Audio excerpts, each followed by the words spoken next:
বিভাব এর নাট্যকার এবং এই নাটকের একটি অন্যতম চরিত্র শম্ভু মিত্র।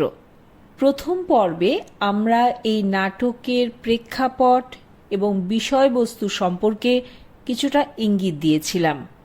নাটক মঞ্চস্থ করতে গিয়ে কোন কোন প্রতিকূলতার সম্মুখীন হতে হয়েছিল সেই বিষয়গুলো পুঙ্খানুপুঙ্খভাবে বলা আছে সেখানে। দেরি না করে আজ আসছি এই নাটকের দ্বিতীয় পর্বে, অর্থাৎ যেখানে শম্ভু মিত্র, অমর গাঙ্গুলি এবং তৃপ্তি মিত্র, অর্থাৎ শম্ভু, অমর এবং বৌদি, এরা তিনজন বক্স অফিস চাইছে এরকম একটি হাসির নাটক তৈরি করছেন, কিন্তু তাদের হাতে সরঞ্জাম কিছু নেই। না আছে সিন সিনারি, আলো ঝালর, কিছুই নেই। আবার কোনোভাবে যদি নাটকটা মঞ্চস্থ করে সেখানে সরকারি পেয়াদারা ছুটে আসবে কর নেবার জন্য, সেই ভয়টাও রয়েছে। নাট্য অনুরাগী বা নাট্য পাগল এরকম তিনটি চরিত্র, তারা প্রস্তুতি নিচ্ছে একটা নাটক তৈরি করার। এখানে সেইটাই আলোচনা করা হয়েছে। শম্ভু: অমর, অমর আছো নাকি? অমর স্টেজে এলো। অমর বলছে, কে? শম্ভুদার মুখোমুখি দাঁড়ায়, কিন্তু দোতলা থেকে নিচে তাকানোর ভঙ্গি করে তাকিয়ে বলে, আরে শম্ভুদা, কি ব্যাপার, নিচে দাঁড়িয়ে কেন? চলে আসুন। ব্র্যাকেটের মধ্যে যে কথাটা বলা আছে সেটা আলাদা করে কেন বলল? তার কারণ এখানে যখন শম্ভু মিত্র তার বাড়িতে এলো এবং অমর বাড়ির দোতলা থেকে তাকে উত্তর দিচ্ছে। মনে রেখো, এই চরিত্রগুলো এমনভাবে নাটকটা তৈরি করতে চলেছে যেখানে কিন্তু তাদের হাতে কোনো রকম সরঞ্জাম নেই। চেয়ার, টেবিল, জানলা, দরজা, বাড়ি কিচ্ছু নেই। সবাই তারা এক মঞ্চে দাঁড়িয়ে, অথচ প্রতিটা বিষয় তাদেরকে দর্শকের সামনে এমনভাবে উপস্থাপিত করতে হবে যাতে দর্শকদের মনে কোনো রকম প্রশ্ন না থাকে। দর্শক যাতে মনে করে, হ্যাঁ, সৌম্যমিত্র দরজা খুলে ঢুকলেন, অমর ওপর থেকে তার সাথে কথা বলছে। যেমন শম্ভু মিত্র পুরনো বাংলা নাটকে দেখেছিলেন যে রাজা রথে আরোহণ করছেন, সেই ব্যাপারটা বুঝিয়ে দেওয়া হচ্ছে, অর্থাৎ দর্শকও মনে করলেন যে হ্যাঁ, রাজা রথে আরোহণ করলেন। এখানেও দর্শক এটা মনে করে নেবেন যে সৌম্যমিত্র দরজা খুলে ঢুকছেন এবং অমর গাঙ্গুলি ওপর থেকে উত্তর দিচ্ছে। এখানে কি হচ্ছে? দর্শক মনে করে নিচ্ছেন। শম্ভু অমরের সামনেই দাঁড়িয়ে কিন্তু বলেন ওপরের দিকে তাকিয়ে, অর্থাৎ বুঝিয়ে দিচ্ছেন যে অমর ওপরে আছে। কি করে যাব? দরজা বন্ধ যে। অমর: ঠেলুন, খুলে যাবে, সিঁড়ি দেখতে পাবেন, সোজা চলে আসুন। শম্ভু: তাই নাকি? দরজা ঠেলার ভঙ্গি করেন, সামনে যেন সিঁড়ি দেখতে পান, সিঁড়িতে ওঠবার ভঙ্গি করতে করতে। আমি তো বুঝতেই পারিনি। খেয়াল করে দেখো, ডায়লগটাতে বলে দিচ্ছেন যে সিঁড়িতে ওঠবার ভঙ্গি করতে করতে। অমর কি বলছেন? কিভাবে বুঝবেন? এখানে তো কোনোদিন আসেননি। ততক্ষণে শম্ভুমিত্র ওপরে উঠে এসেছেন। তারপর কি ব্যাপার হঠাৎ এই সময়, মানে এরকম অসময়ে? শম্ভুমিত্র বলছেন, এমনি এলাম, একেবারে এমনি নয়, বলতে পারো হাসাতে এলাম, বা হাসির খোরাক জোগাড় করতে এলাম। সম্পাদক বলেছে হাসির নাটক করতে হবে, তার নাকি দারুণ বক্স অফিস। অমর: হাসাতে এলেন? তা বেশ, চলুন বসভার ঘরে গিয়ে বেশ জমিয়ে বসি, আমরা বাঙালিরা শুনি কাঁদুনে জাত। শম্ভু: হ্যাঁ, বল্লভ ভাই বলে গেছেন। অমর: সুতরাং হাসতে হলে বেশ কোমর বেঁধে হাসতে হবে। কথা বলতে বলতেই তারা একই জায়গায় দুবার বৃত্তাকারে ঘুরে যেন অন্য ঘরে এলেন। এই ভঙ্গি করে অমর গাঙ্গুলি বললেন, নিন বসুন এই চেয়ারটাতে, আমি জানলাটা খুলে দেই, যা গরম। অর্থাৎ এখানে দেখো চরিত্ররা অ্যাকশন করছে, ডায়লগ বলছে, সব কাজগুলো করছে। অবশ্যই সেখানে কোনো চেয়ার টেবিল নেই। ওই যে বললো এখানে বসুন, এখানে কিন্তু কোনো চেয়ার নেই। শম্ভু মিত্র বসার অভিনয় করলেন। তারপরে ব্র্যাকেটে যেখানে লেখা আছে, কথা বলতে বলতেই তারা একই জায়গায় দুবার বৃত্তাকারে ঘুরে নিল। তার মানে বুঝিয়ে দিচ্ছেন যে তারা এক ঘর থেকে অন্য ঘরে গেলেন, সেখানে জানালা খুলে তারা দুজনে জমিয়ে আড্ডা দিতে বসছেন। দর্শকরা মনে করে নিলেন যে তারা এক ঘর থেকে অন্য ঘরে গেলেন। এটা অবশ্যই পুরোটা দর্শকের মনে করার উপরে নির্ভর করছে। অমর পেছনে গিয়ে কল্পিত জানালা খোলেন। শম্ভু মিত্র অমর নির্দিষ্ট কল্পিত চেয়ারে বসার ভঙ্গি করে থাকেন। দেখো বলেই দিলেন কল্পিত চেয়ার, কল্পিত জানালা। তার মানে ওখানে কিন্তু বাস্তব অস্তিত্ব নেই, ওটা দর্শক মনে করে নিচ্ছেন। শম্ভু: বাহ, বেশ বাতাস আসছে তো। অমর: হ্যাঁ, দক্ষিণমুখী জানালা যে। কি বেশ আরাম করে বসেছেন তো। অমরও এসে শম্ভু মিত্রের পাশে বসলেন। শম্ভু: কি হে, সিগারেট আছে নাকি? হ্যাঁ নিশ্চয়ই, এখন আপনি যা চাইবেন তাই পাবেন আমার কাছে। পকেট থেকে সিগারেটের প্যাকেট বার করার ভঙ্গি করেন। প্যাকেট থেকে যেন একটা বার করে শম্ভু মিত্রকে দেন, যেন একটা। সবটাই কিন্তু কল্পিত, দর্শক মনে করে নিচ্ছেন। আর একটি নিজে মুখে নেন। অন্য পকেট থেকে দেশলাই বার করে দুজনার সিগারেট ধরান এবং উভয়ই খুব আরাম করে সিগারেট খাওয়ার ভঙ্গি করেন। অর্থাৎ পুরোটাই কিন্তু ভঙ্গি। অমর: কি চা খাবেন নাকি? শম্ভু: হ্যাঁ খেতে পারি, যদি অসুবিধা না হয়। অমর: আরে না, অসুবিধা আবার কি? বাদিকের উইংসের কাছে গিয়ে, বৌদি 2 কাপ চা। শম্ভু: যদি অসুবিধা হয় তাহলে। নেপথ্যে থেকে, নেপথ্যে মানে আড়ালে বা পেছনে, বৌদি অর্থাৎ তৃপ্তি বলেন, না না, কোনো অসুবিধা হবে না, আমি এক্ষুনি নিয়ে যাচ্ছি। অমর এসে আবার নিজের চেয়ারে বসার ভঙ্গি করেন। প্রায় সঙ্গে সঙ্গেই বৌদি তথা তৃপ্তি মিত্র 2 হাতে করে কল্পিত চায়ের কাপ নিয়ে আসেন। এরা দুজনে বৌদির হাত থেকে চায়ের কাপ নেন। শম্ভু মিত্র নিজের হাতের কল্পিত সিগারেটের দিকে চেয়ে বলেন, এত বড় সিগারেটটা নষ্ট হবে?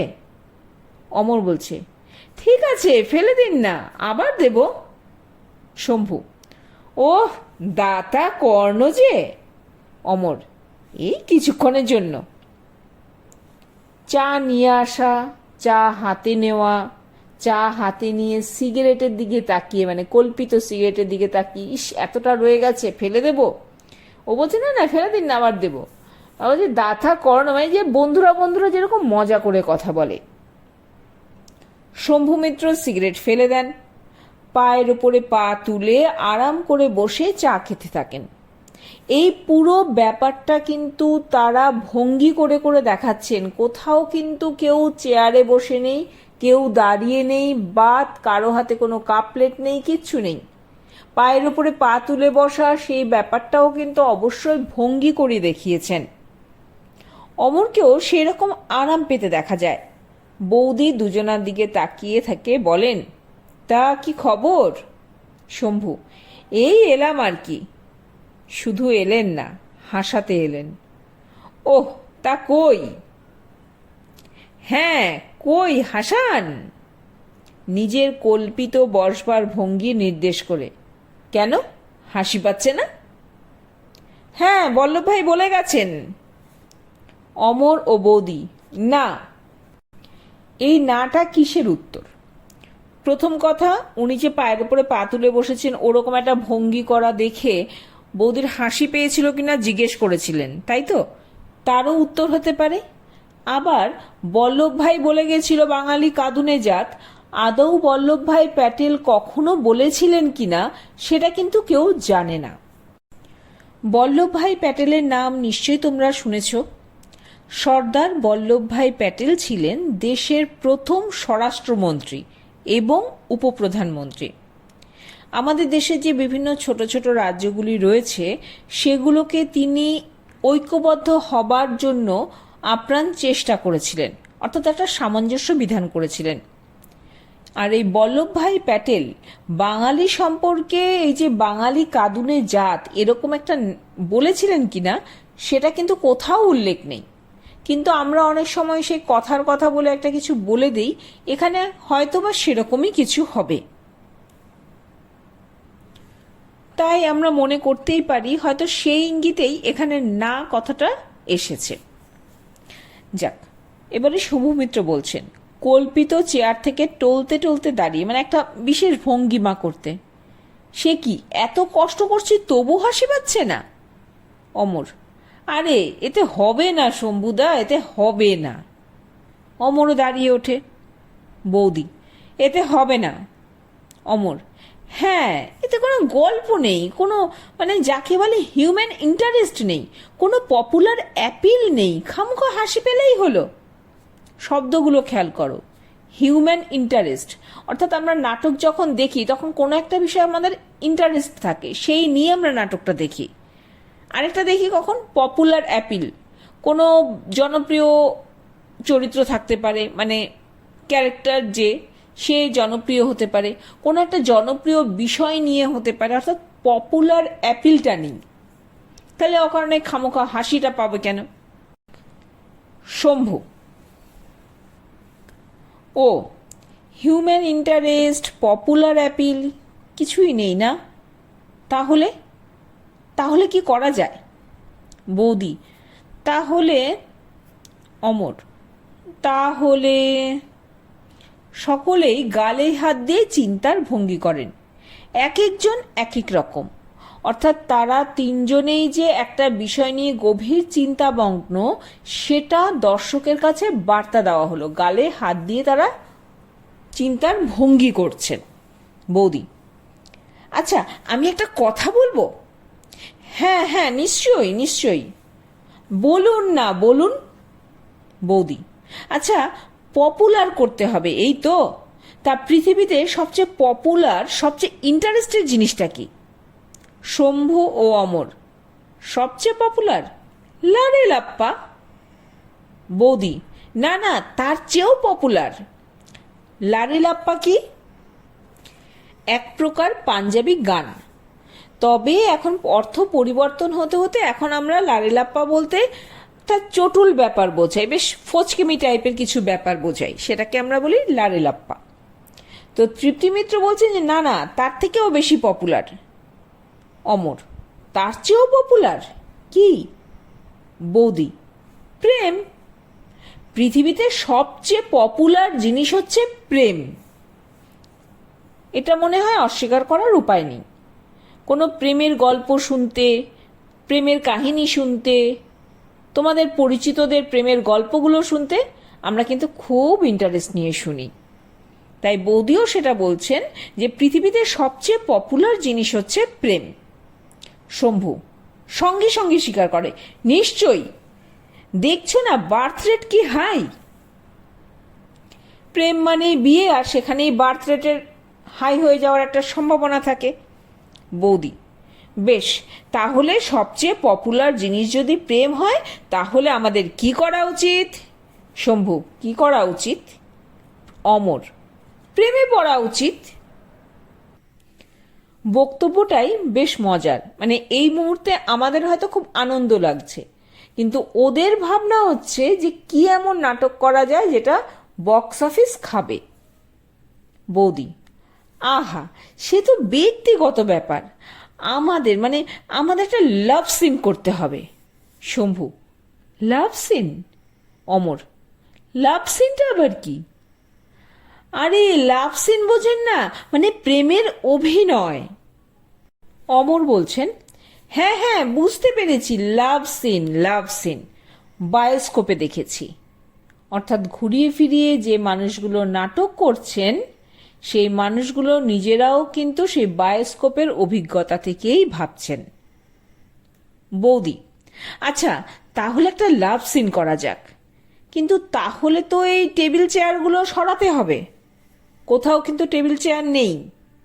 কিন্তু বিষয়টাকে বুঝিয়ে দেওয়া, দর্শকের সে ভাবিয়ে দেওয়া, টেবিল চেয়ারগুলো সরাতে হবে।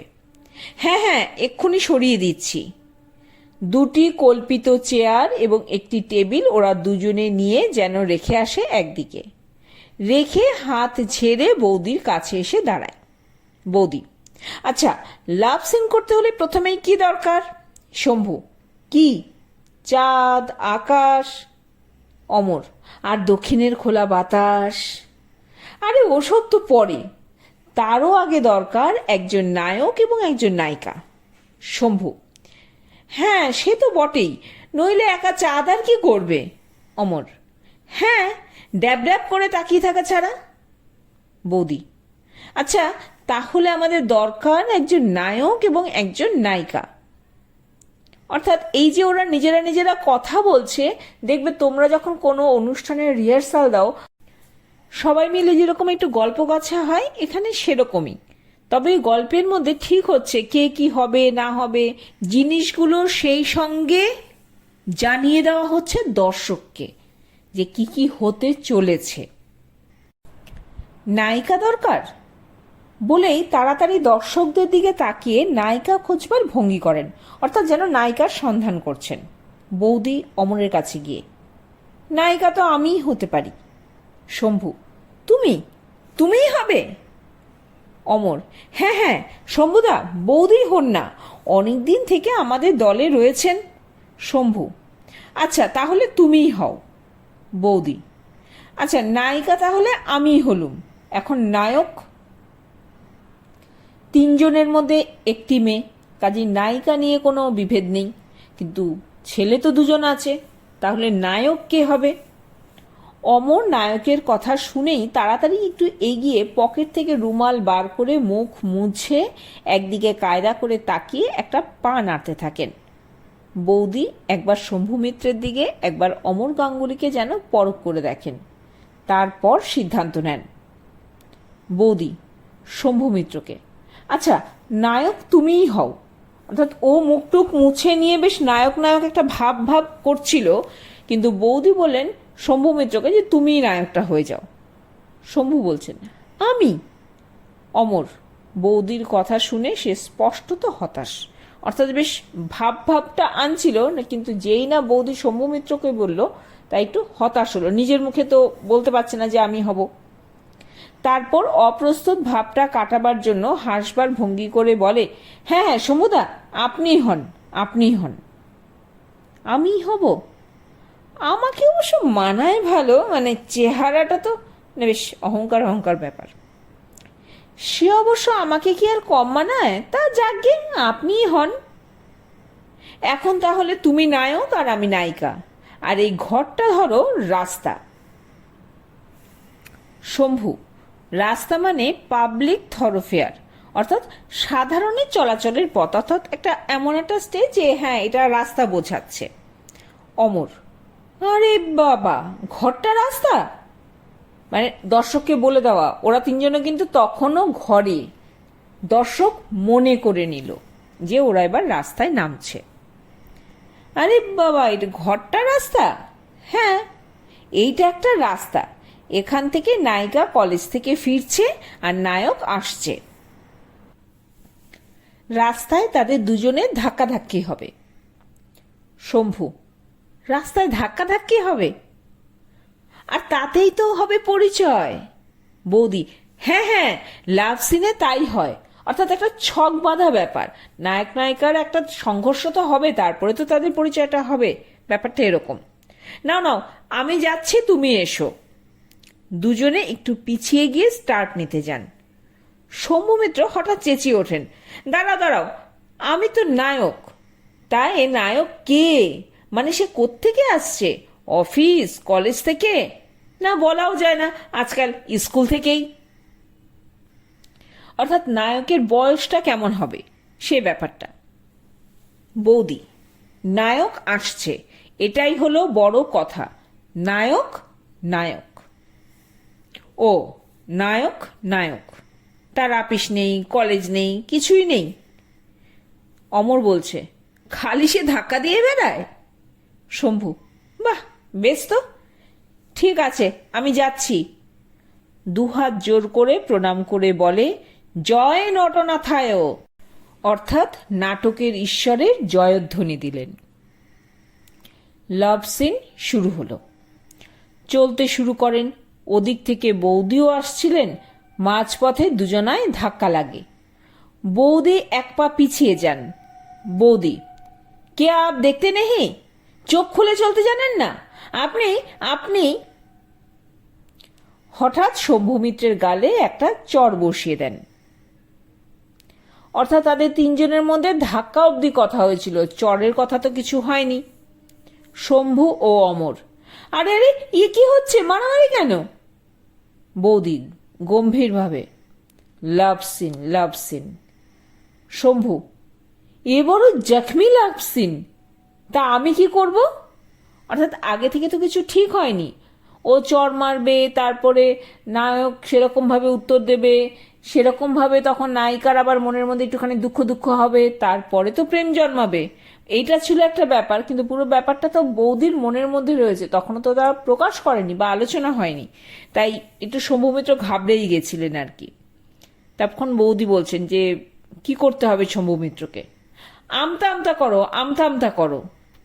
শম্ভু, ইয়ে দেখিয়ে বাত ऐसी हुई, মানে মানে ব্যাপারটা হলো, মানে আপনাকে দেখে আমি মানে। বৌদি চোখের কোণে দিয়ে সলজ্জ ভঙ্গিমায় শম্ভু মিত্রের দিকে তাকিয়ে হঠাৎ বাদিকের উইংসের দিকে গিয়ে নেপথ্যে তাকিয়ে বলেন, প্লেব্যাক, মানে পেছন থেকে এবারে গান বাজবে। নেপথ্য থেকে বেজে উঠল হারমোনিয়াম। একটি মেয়ের কণ্ঠে শোনা যায়, মালতী লতা দোলে গানের লাইনটি, কিঞ্চিত ন্যাকামির ভঙ্গিতে গাওয়া। বৌদি গানের কথার সঙ্গে ঠোঁট মেলাতে থাকেন এবং দুহাত দিয়ে ধরে থাকেন একটা কল্পিত গাছের ডাল, অর্থাৎ সেই গাছের ডাল ধরে তিনি এপাশ ওপাশ দুলছেন।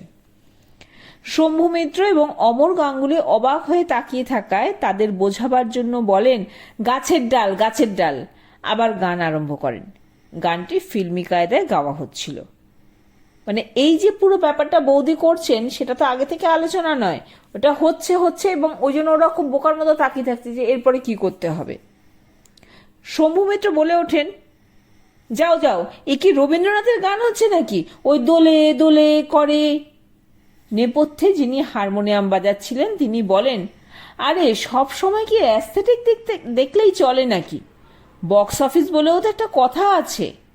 অর্থাৎ সবসময় নান্দনিক হবে, মনের মতো হবে, সৃষ্টিশীল হবে, ওইসব ভাবলে চলবে? বক্স অফিস মানে পাবলিক ডিমান্ডও তো একটা ব্যাপার আছে নাকি? শম্ভু তখন বলছেন, আর বংশদণ্ড বলেও একটা কথা আছে, সেটা যখন মাথায় পড়বে বুঝবে তখন। আরে এ কি রবীন্দ্রনাথের গান? বিশ্বভারতী কি পারমিশন দেবে নাকি? বংশদণ্ড মানে বাঁশের লাঠি, অর্থাৎ এরকম ভুলভালভাবে চললে পরে দর্শক যখন বাঁশের লাঠি দিয়ে পেটাবে তখন মজাটা বুঝবে। আর রবীন্দ্রনাথের গান, এটা আগেও আলোচনার সময় বলেছিলাম যে 2002 সালের 1 জানুয়ারি থেকে বিশ্বভারতী কবিগুরুর সমস্ত লেখার ওপর যে কপিরাইট রেখেছিল সেই দাবি তারা ফিরিয়ে নেয়। তারপর থেকে সবাই কিন্তু সেটা আয়োজন করতে পারে, মানে রবীন্দ্রনাথের লেখা বা কোনো কিছু সেগুলো অন্যেরাও ব্যবহার করতে পারে। কিন্তু এই নাটকটা যখন হচ্ছিল তখনও কিন্তু সম্পূর্ণ সত্তা বিশ্বভারতী ছিল, তাই তারা রবীন্দ্রনাথের কোনো কিছু ব্যবহার করার যোগ্য বা অধিকার তাদের ছিল না। তাই ওরা বলছে যে বিশ্বভারতী কি পারমিশন দেবে নাকি গানটা ব্যবহার করার জন্য? আর যদি বা দেয় সেটা অনেক টাকা, আর তাছাড়া ওসব বাদ দিও, হাসি পাবে না এর থেকে। মানে এই যে ব্যাপারটা হচ্ছে, ব্যাপারটা ঠিক হাস্যকর নয়। শম্ভু, ঠিক, এতে লোক হাসবে না, আমার তো হাসি পাচ্ছে না। বৌদি, তাহলে? অমর, তাহলে? সবাই আবার গভীরভাবে ভাবতে শুরু করে, অর্থাৎ প্রেম ক্যান্সেল। যতটুকু পড়লাম বোঝা গেল যে এখানে বৌদি একটা চেষ্টা করেছিলেন প্রেম প্রেম ব্যাপারটা, যেটা সবাই একটা বেশ ইন্টারেস্ট নিয়ে দেখে, ইন্টারেস্ট নিয়ে জানতে চায়, দর্শকদের মনেও সেই ইন্টারেস্ট থাকবে, পপুলার ডিমান্ড থাকবে, সেই ভেবেই তিনি একটা প্রেমের নাটক তৈরি করার চেষ্টা করছিলেন। হাসির নাটক অবশ্যই, কিন্তু প্রেমের সেটা। কিন্তু সেই ব্যাপারটা অমর বা শম্ভু কারোরই কিন্তু পছন্দ হলো না। তাই এই প্রেম বিষয়ক নাটক রচনার যে ভাবনা, সেটা ক্যান্সেল হলো। আমাদের আজকের পর্ব আমি এখানেই শেষ করব। শেষ পর্বে আমরা নাটকটা শেষ করব, কিন্তু এই অবধি, অর্থাৎ প্রথম পর্ব আর দ্বিতীয় পর্ব শোনার পর তোমাদের ভালো লাগলো কিনা সেটা অবশ্যই জানাবে। সেই সঙ্গে যদি কোনো প্রশ্ন থাকে, কোনো কিছু না বোঝা থাকে, সেটা অবশ্যই কমেন্ট বক্সে আমাকে জানাও। বারবার করে বলছি, নাটকের প্রতিটা লাইন রিডিং পড়ো, তাতে তোমাদের প্রশ্নের উত্তর খুঁজে পেতে সুবিধে হবে এবং লিখতেও সুবিধে হবে। সেই সঙ্গে আমার এই আলোচনা আশা করি তোমাদের সুবিধেই করবে। কথা হচ্ছে পরের পর্বে। ভালো থেকো, পড়তে থেকো।